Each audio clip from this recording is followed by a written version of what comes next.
Hello दोस्तों, आपके RS और एसआई की परीक्षा में सरकारी स्कीम के बारे में क्वेश्चन आने की बहुत संभावना है। और इसमें सबसे मेन स्कीम जो है वो है प्रधानमंत्री धन धान्य कृषि योजना। तो आज हम जो आपके एग्ज़ाम में प्रश्न आएगा कि इनमें से क्या सही है और क्या गलत है। तो उसी के लिए ये बनाया है मैंने वीडियो, ताकि आपको इस तरह के क्वेश्चन को हल करने में और टैकल करने में सहायता मिले। तो सबसे पहले आपसे ऑप्शन में दे सकता है योजनाओं के बारे में। तो ये योजना है प्रधानमंत्री धन धान्य कृषि योजना। इसका परिचय देख लेते हैं। तो ये योजना परीक्षा में पूछेगी शुभारंभ कब किया गया। तो 11 अक्टूबर 2025 को। इसमें कुल कितना परिव्यय होगा यानी खर्चा होगा 24,000 करोड़ रुपए वार्षिक। इस योजना की अवधि होगी 6 वर्ष, यानी ये 2025-26 से लेके 2030-31 तक है। तो अगर प्रश्न आता है कि ऑप्शन में आता है कि क्या ये 5 वर्ष की है 10 वर्ष की है, तो ये गलत होगा। सही ऑप्शन है 6 वर्ष।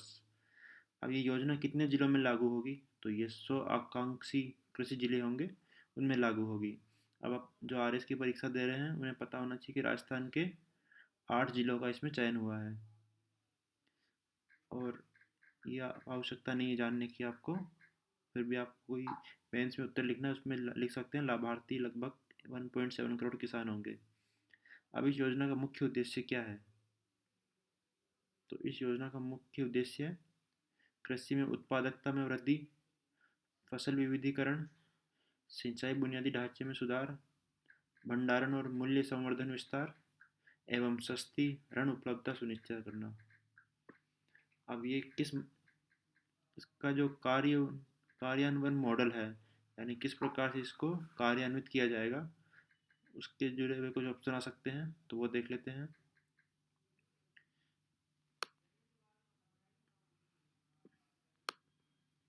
तो ये अभिसरण यानी 11 मंत्रालयों की 36 योजनाओं को मिलाकर बनाया गया है। ये कोई नई योजना नहीं है। इसके अंदर 11 मंत्रालय हैं, उनकी 36 योजनाओं को मिलाकर एक समन्वय से काम होगा।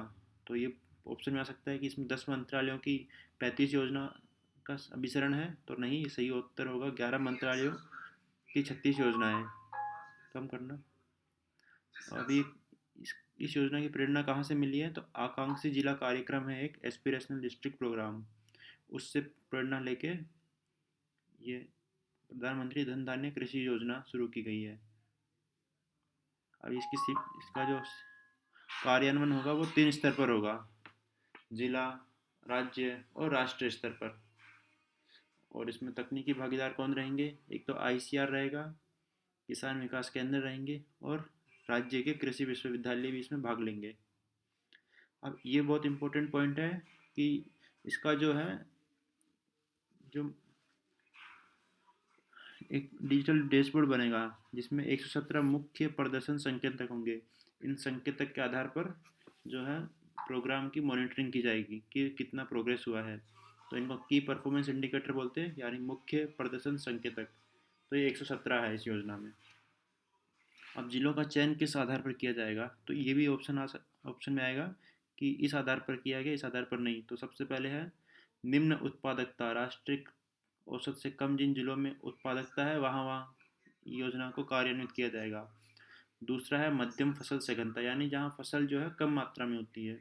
तीसरा है अल्प ऋण वितरण, यानी जहाँ जो केसीसी का ऋण मिला है वो कम मात्रा में है देश की औसत से। इसके अलावा इसमें ध्यान रखा जाएगा कि संतुलित क्षेत्रीय प्रतिनिधित्व हो, ताकि सभी राज्यों को बराबर मौका मिले। तो अब तक जो मैंने बताई ये मुख्य मुख्य बातें हो चुकी है। कुछ और बाकी देख लेते हैं।